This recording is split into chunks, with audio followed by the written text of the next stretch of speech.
European tribes built irrigation works, civilization has been dependent upon water. First the Elamites and after them the Sumerians built their cities and temples like this ziggurat at Chogadzambil near the rivers.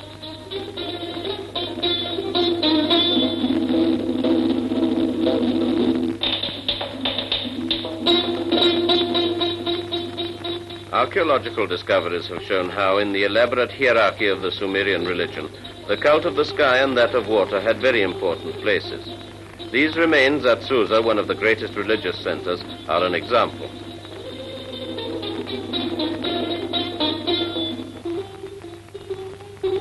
The ancient Iranian civilization reached its maximum expansion in the reigns of Cyrus, Darius, and Ceres.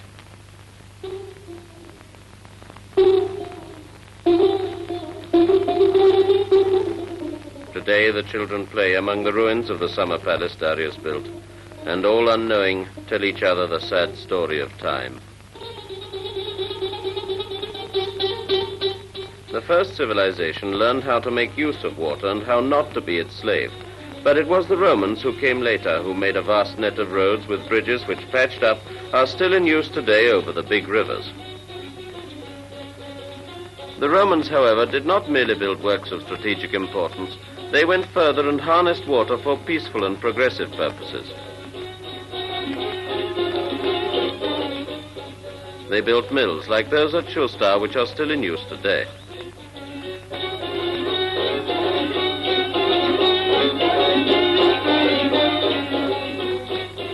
And they built dams which turned the desert into the granary of the Middle East.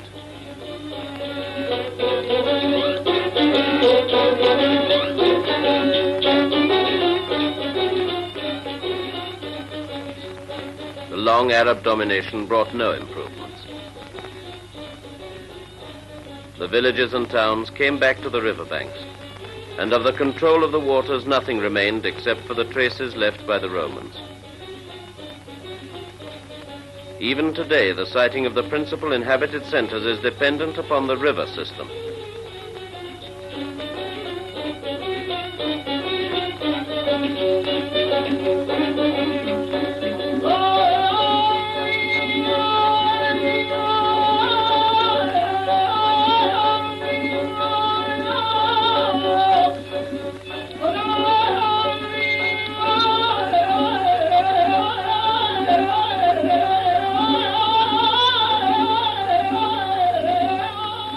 Although the Arab civilization reached splendid heights, the extremely refined architecture and the beautiful polychrome domes and minarets cannot mask the fact that the farmer has remained backward, parched, and forced all his life to feverishly pursue a drop of water and a blade of grass.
Something new is happening.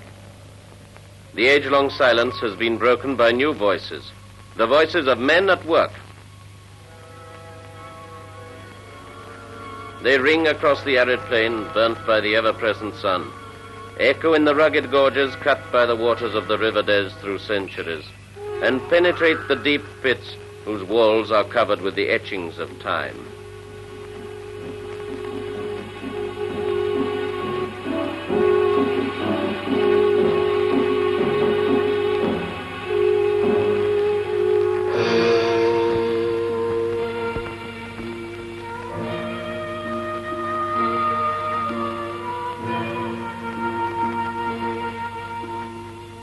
In order to harness the waters for the irrigation of about 4,460,000 acres of arable land and to supply a valuable source of energy, the DEZ project, which provides for the construction of the highest dam in the Middle and Far East, was born.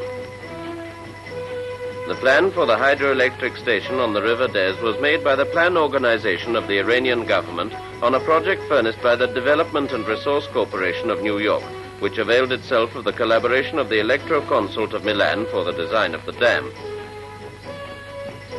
As a result of a competition in which the world's greatest construction companies took part, the plan organization awarded the undertaking to the Imprese Girola Lodigiani Group of Milan. Work began in December 1959 with the preliminary tasks, the laying out of the job site, building of roads, tunnels, dwellings, and cableways.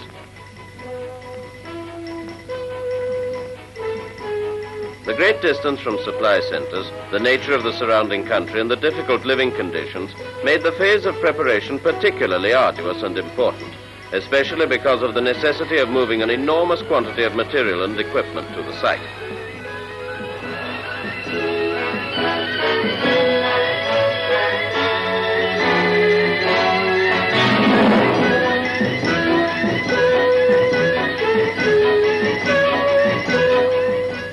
The entry to the job site and the gorge was the first big obstacle to be overcome.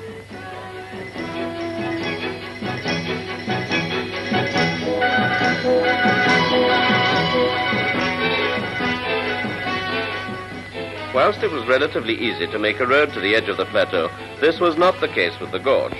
Its geological conformation and its walls, which rise almost vertically from the river, made the only possible way down to the bottom, where the dam was to be built, a tunnel 6 kilometers long with a section of 35 square meters which descends in helical curves on the right side of the gorge.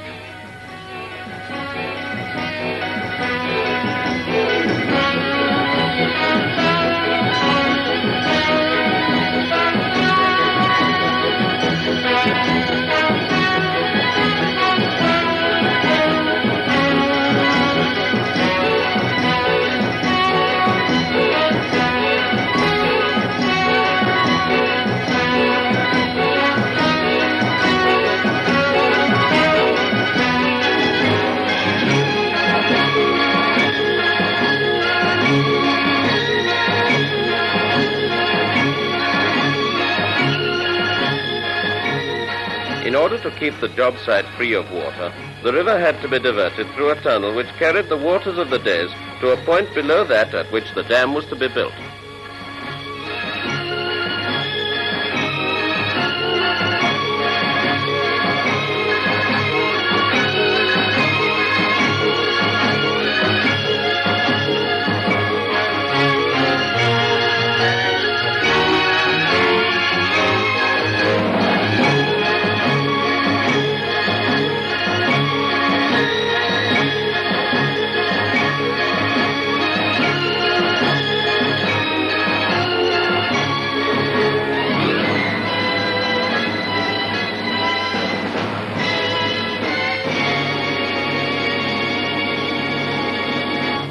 Whilst experts with excavators, dumpers, bulldozers and rock drills start on the job of building the dam, on the edge of the plateau, a village rises quickly. A village with dwellings suitable for housing as comfortably as possible in the torrid desert climate, a community of 500 Italians who will remain there for 3 years.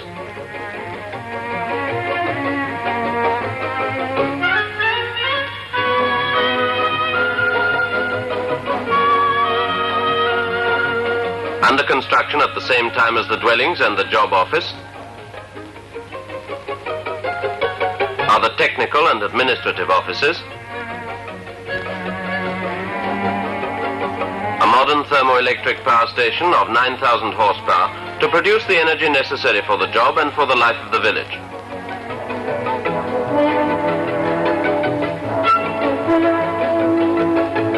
mechanic shop,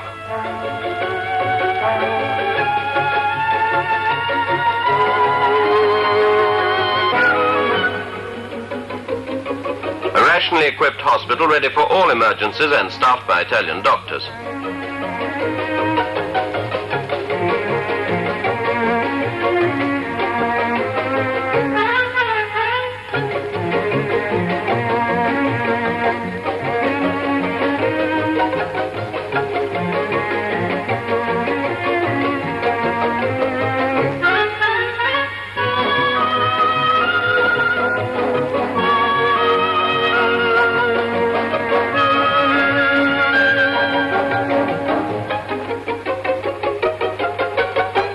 A school with Italian teachers for children from the second elementary class up to the second class of high school.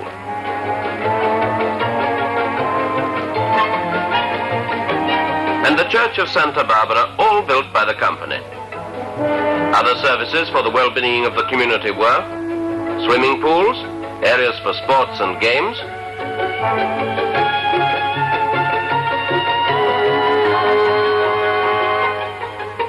and open-air cinemas, and various messes with Italian cooks and rations which provided, even in these latitudes, nourishment suited to the Italian palate.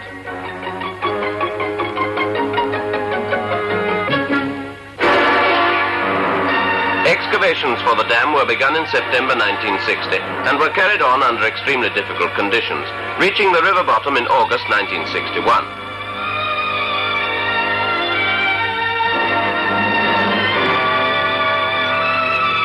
The laying of the foundations was then begun, whilst work on the upper parts of the excavations was completed, and more than 700,000 cubic meters of rock were taken from the diggings.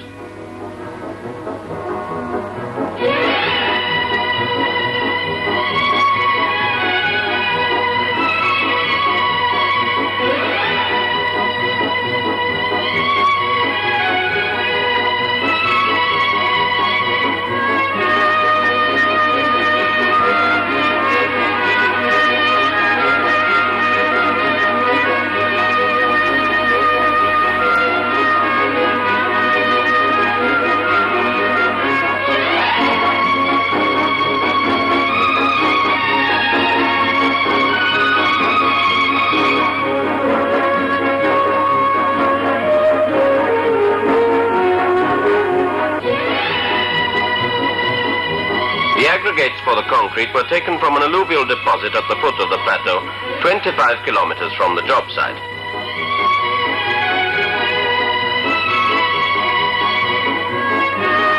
Special screening trucks had to be used in order to eliminate material inferior to 19 millimeters as required by the technical exigencies.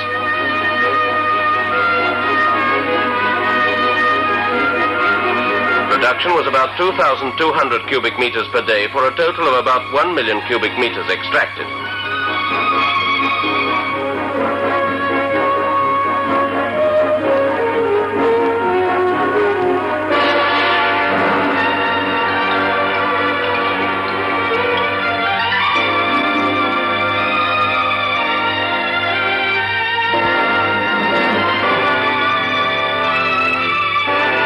Rubble from the excavations was dumped in a natural pit on the plateau, from which it was later fed to mixers through a man-made shaft.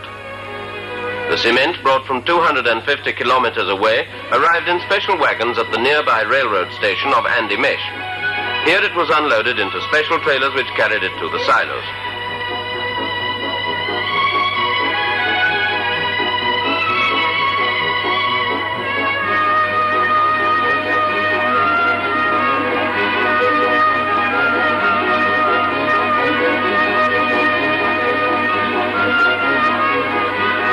From the silos, the cement fell by gravity to an intermediate silo, from which it was then pumped to the batching plant. The rubble from the shaft reached the washing and screening tower and was then carried to the silos, from where it passed through the coaling station and went on to the batching plant. The sand was produced on the plant.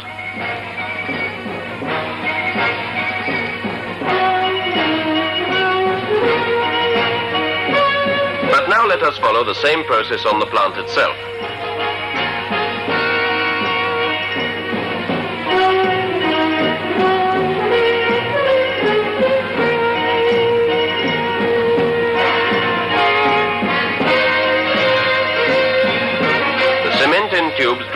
about 200 meters and reaches the intermediate silo.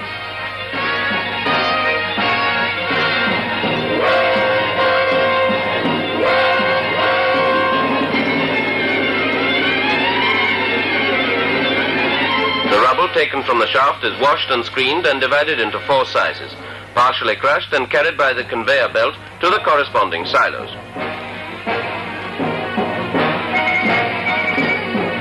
A conveyor belt in a tunnel carries the aggregates to the cooling silos, where they remain in refrigerated water at 2 degrees centigrade, cooled by a refrigerator in a cave with a cooling power of 4,450,000 refrigeration units per hour.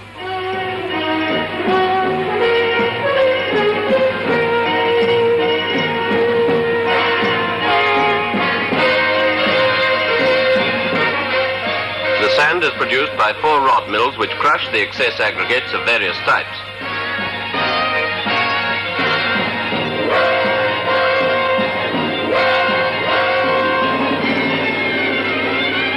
By means of Linatex pumps, the mixture of sand and water is transferred to the centrifugal screeners and pre-thickeners, and thence to the recuperators. From these, a conveyor belt carries the 2 types of sand to their respective silos. During the construction of the plant, a joint in the rock was found involving a mass of more than 25,000 cubic meters, which threatened the whole zone. It was necessary to bolt the rock with 550 rods more than 20 meters long and build supporting pillars of concrete up to 26 meters high.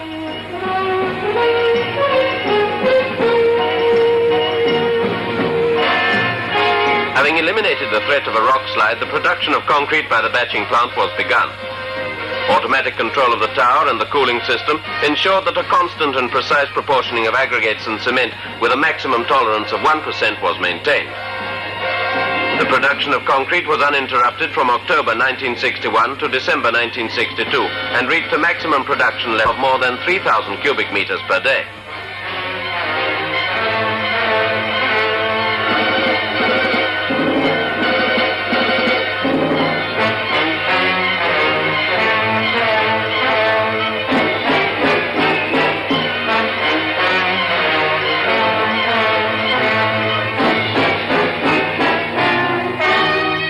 During this period, the first buckets arrived at the base of the dam to begin the pouring of the foundation blocks.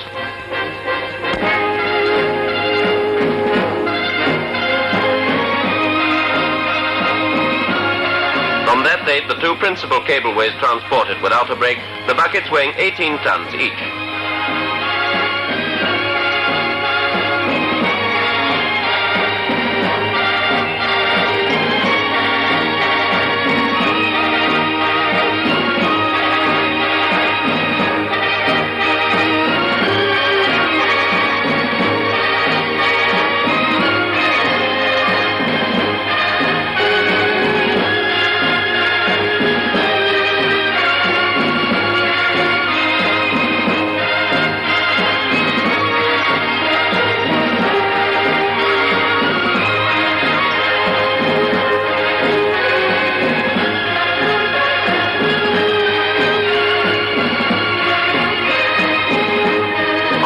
The vibration of the concrete was begun.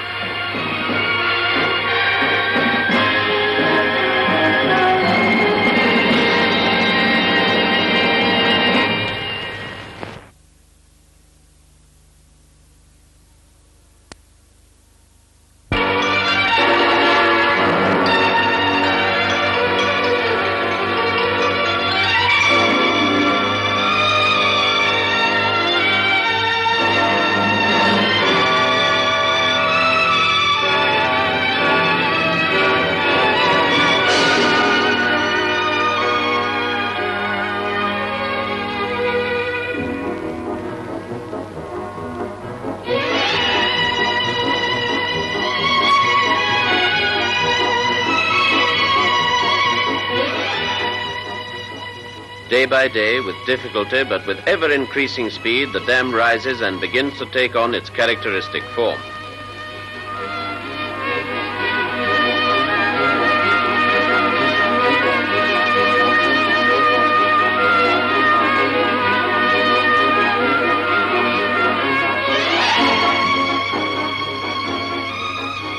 In the the meantime, the portals of the spillways on the left bank begin to take shape. The excavation for the outlet of the spillway for the first time in world history is carried on at full section of a tunnel 15.60 meters in diameter using a jumbo rig carrying 14 rock drills and designed and built on the job site.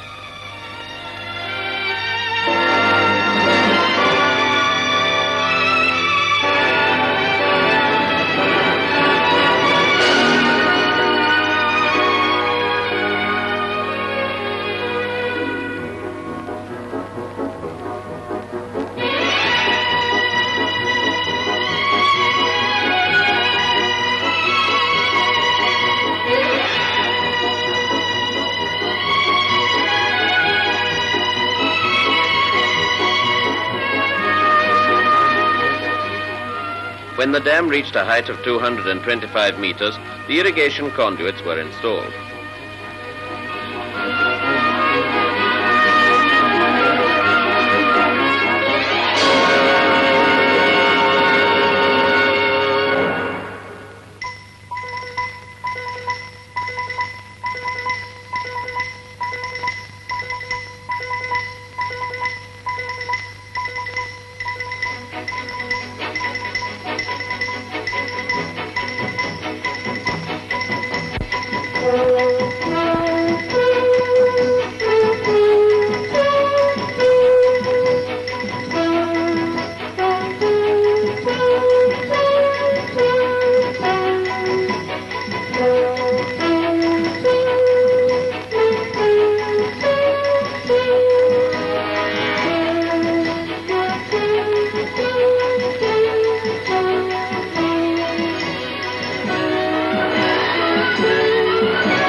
The first prefabricated element in ferroconcrete weighing 19 tons for the construction of a spacious platform for the control of the irrigation conduits is lowered into place.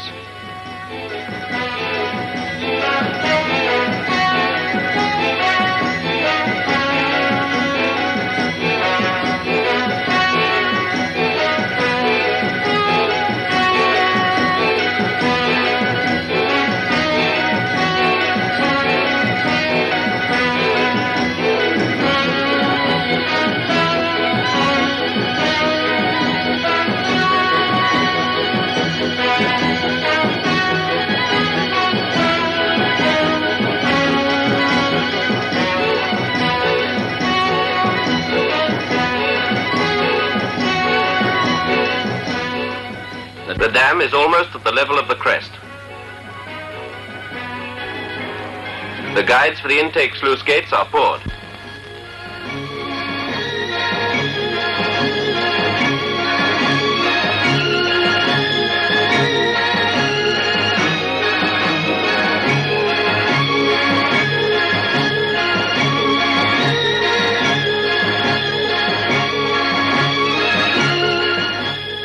Spillway sluice gates are installed. Inside, the covering of the inclined plane of the surface outlets by means of a mobile molding box weighing 63 tons, equipped with hydraulic jacks for its transfer and radial movements and 2 big safety winches, is going on. The mouths of the spillways appear in their finished state.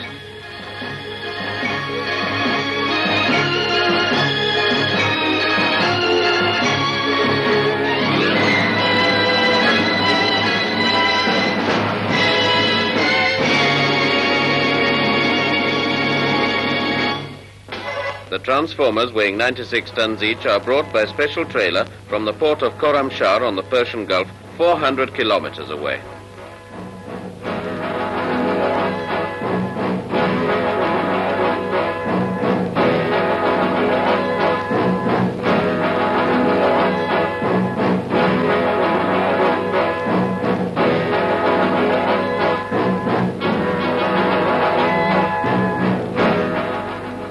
Through the long tunnel, they reach the transformer area where they are installed.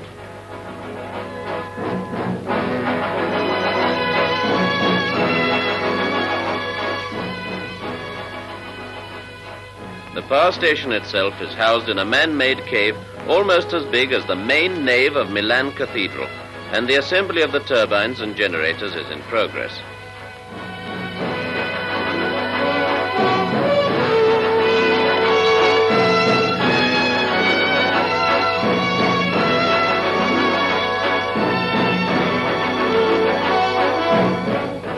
Work on the primary substation is in the final phases.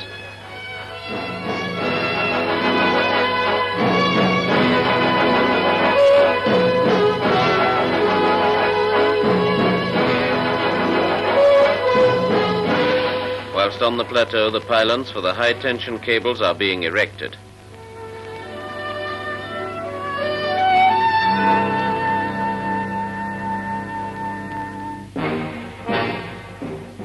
From the transformers, the energy produced by the tamed waters of the River DEZ will reach the plateau substation by means of a line from the generators.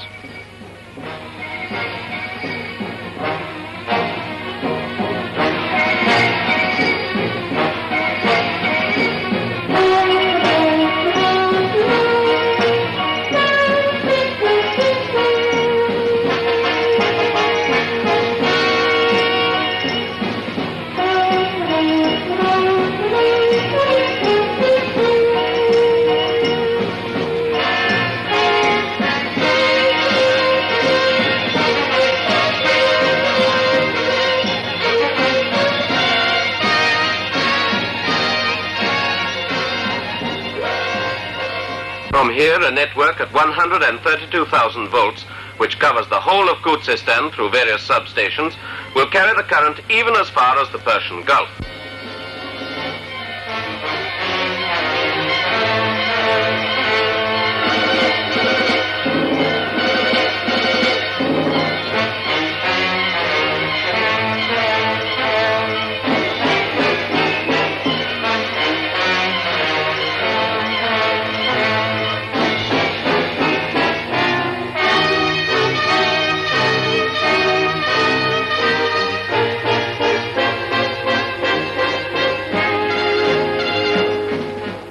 In November 1962, the deviation tunnel is closed and the flooding of the dam is begun.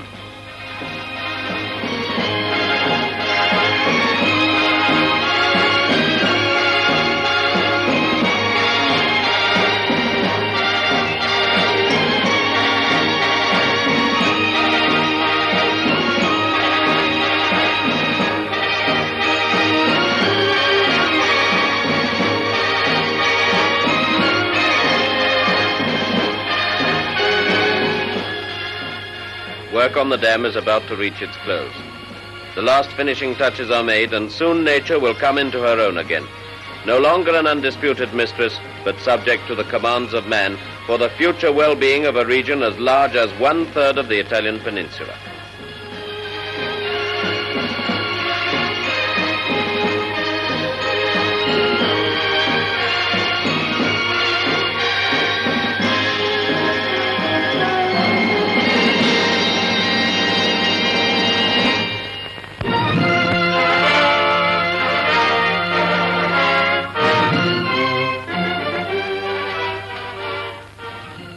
On March the 14th, 1963, in the presence of the diplomatic corps accredited to Tehran, His Imperial Majesty Mohammad Reza Pahlavi officially opened the dam on the River DEZ. From that moment, the dam takes the name of His Majesty the Shah. Together with the representatives of the Plan Organization and the delegates of the Development and Resource Corporation, His Imperial Majesty was particularly careful to express his satisfaction to the representatives of the Imprese Italiane all'estero, Girola,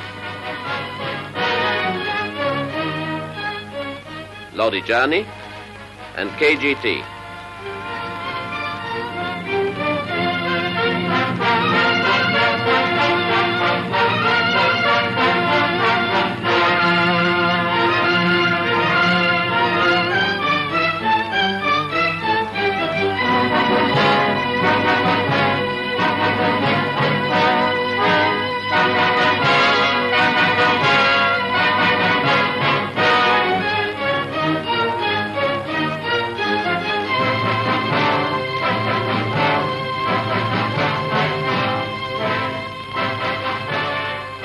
From the transformer area, the Italian ambassador, Mario Pinna Gaboni, and the general manager of the associated companies, Sergio Morpurgo, presented His Imperial Majesty with a commemorative gold medal.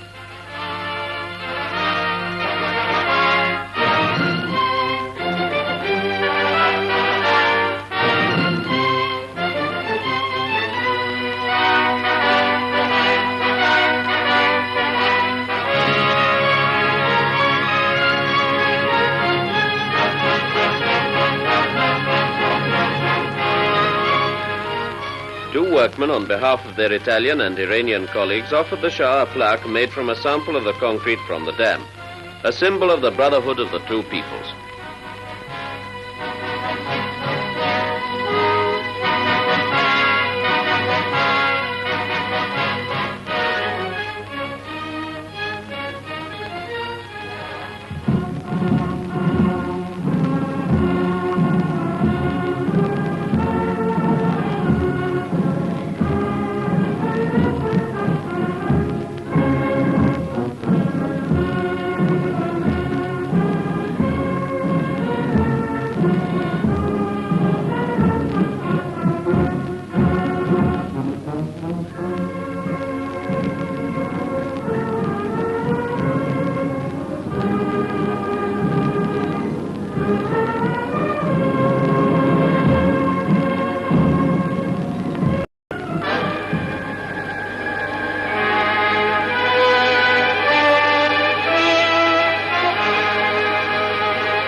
Where there was once an arid, desolate valley, there is now a lake more than 60 kilometers long, with a capacity of 3 billion cubic meters of water, whose beneficial effects will in time modify even the climatic conditions of the area.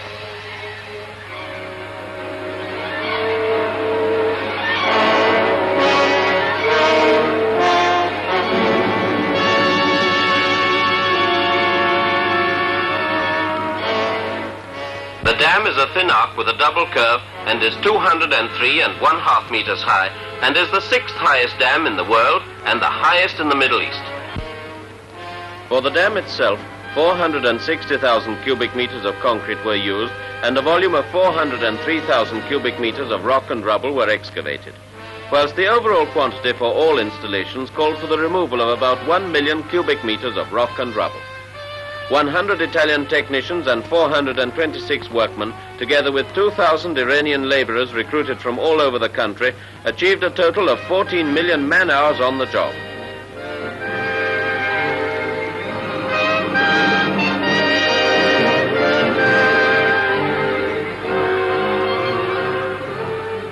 Calm returns to the plateau and to the walls of the gorge, and men's voices are stilled.